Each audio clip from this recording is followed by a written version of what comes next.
Caros irmãos e irmãs em Cristo Jesus, Palavra de Deus neste terceiro domingo do tempo comum nos recorda de quando foi reencontrado, por assim dizer, o livro da lei para aquele povo que voltava cativo.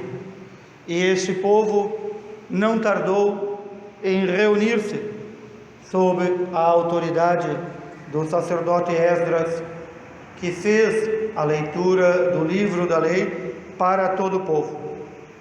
O mais notável é dizer a palavra de Deus no livro de Neemias, que este povo todo manteve-se em pé durante toda a leitura do livro da lei, e que este povo chorava, clamava, porque ouvia aquilo que um ou outro havia recebido por tradição de seus pais, o conteúdo do livro da lei.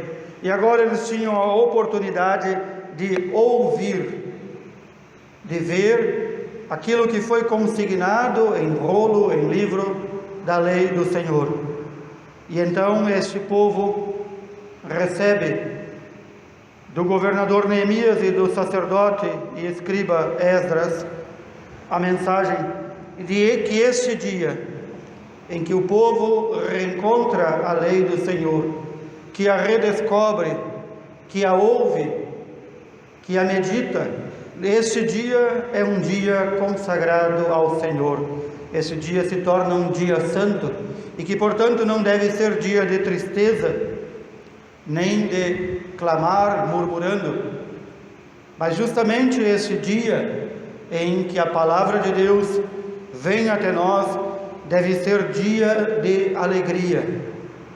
E por que esse dia de alegria?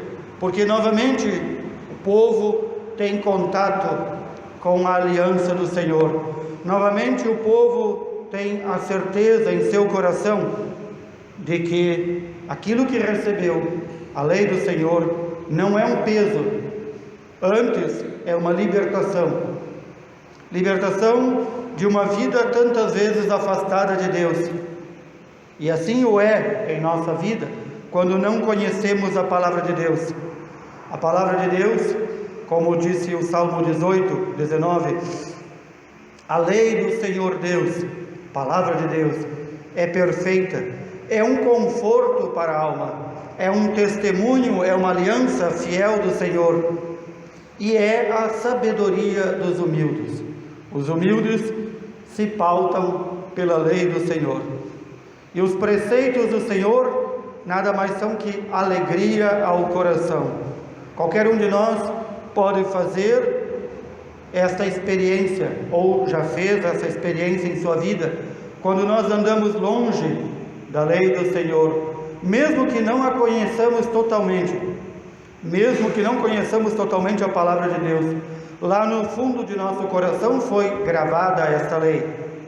E então, quando nos afastamos ou andamos longe da lei do Senhor, o nosso coração pesa.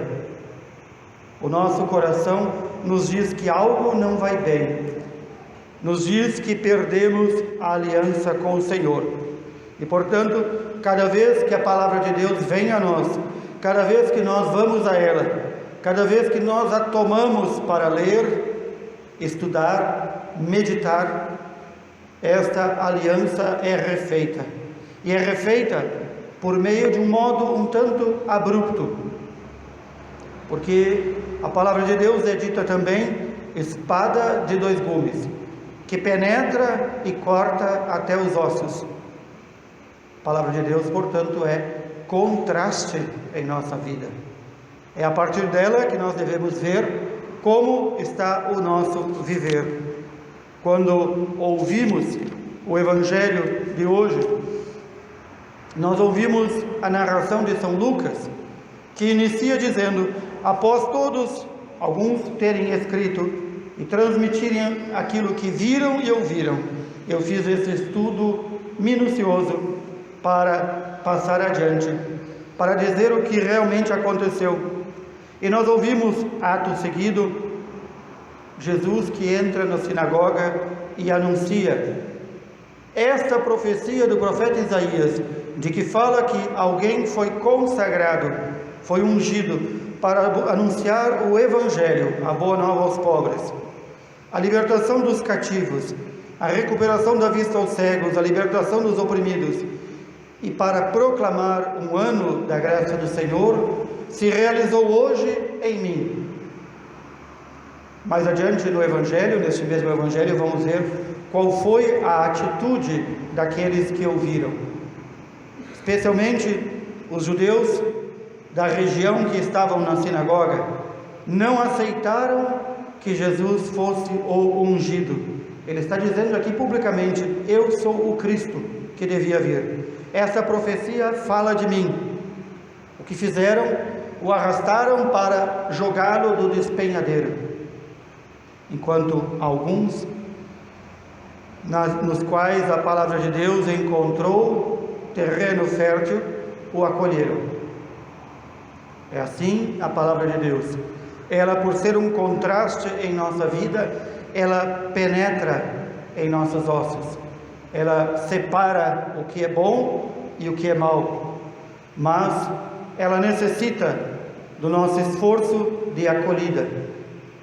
Caso contrário, nós vamos ler a palavra de Deus apenas como um livro histórico, ou um belo texto literário, ou de qualquer outra forma, ou até vamos ver aí mitologias, ou vamos ver aí coisas fantasiosas que não vamos acreditar.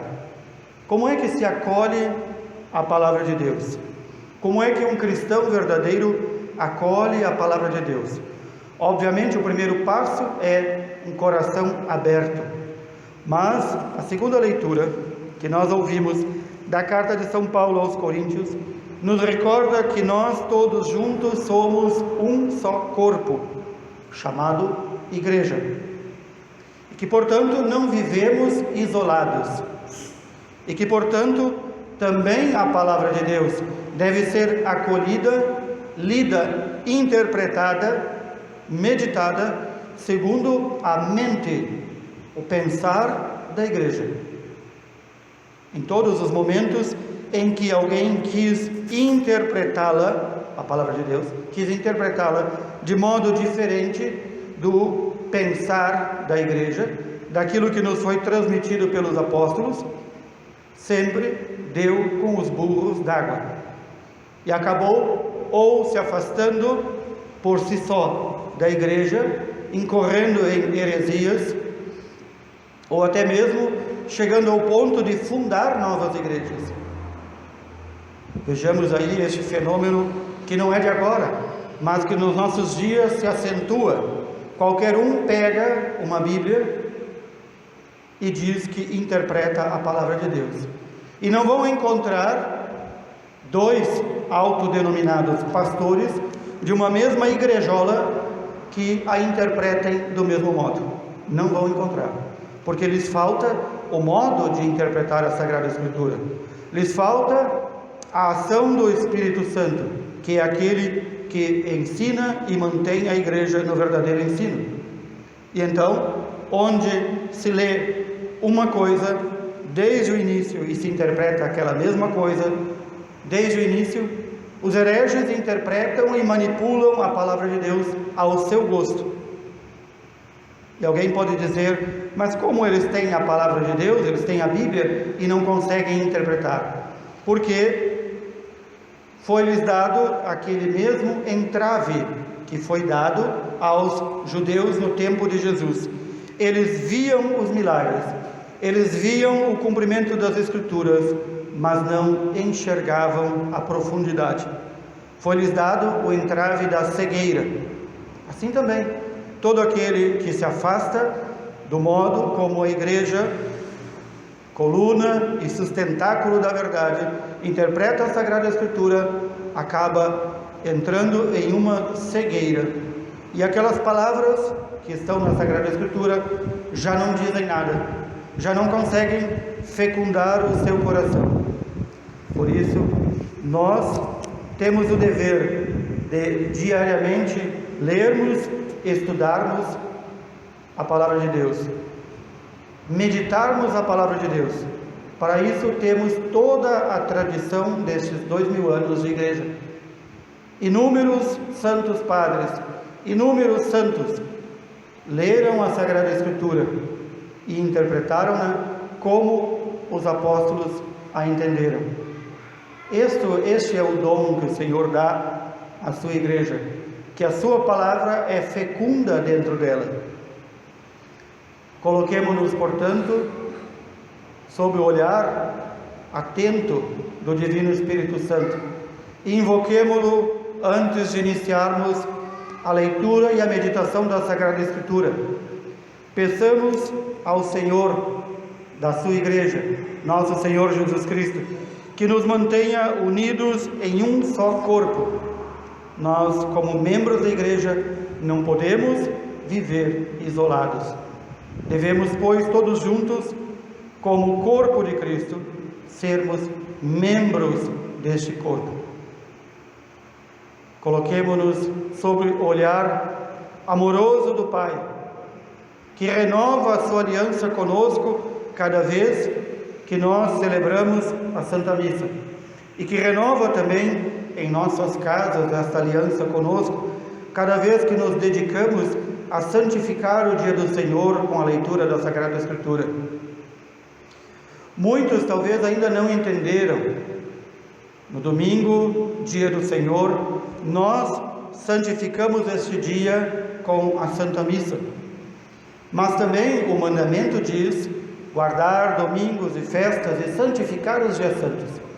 E alguém que não pode vir à Santa Missa, como é que o santifica? Como é que santifica o seu dia?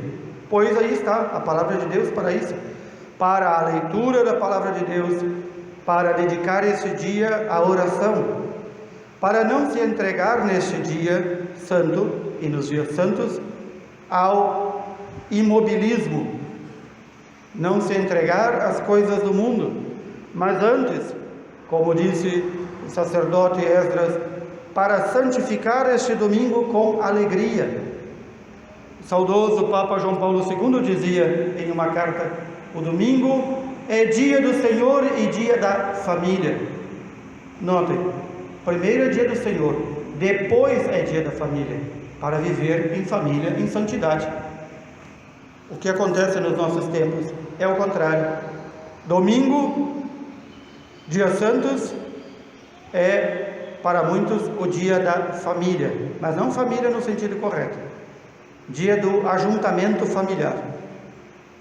E então se torna sagrado o churrasco, a festa, a bebedeira, a praia, a visita aos parentes e todas as outras coisas, inclusive o ficar como um animal atirado em frente à televisão, que não tem nada que preste.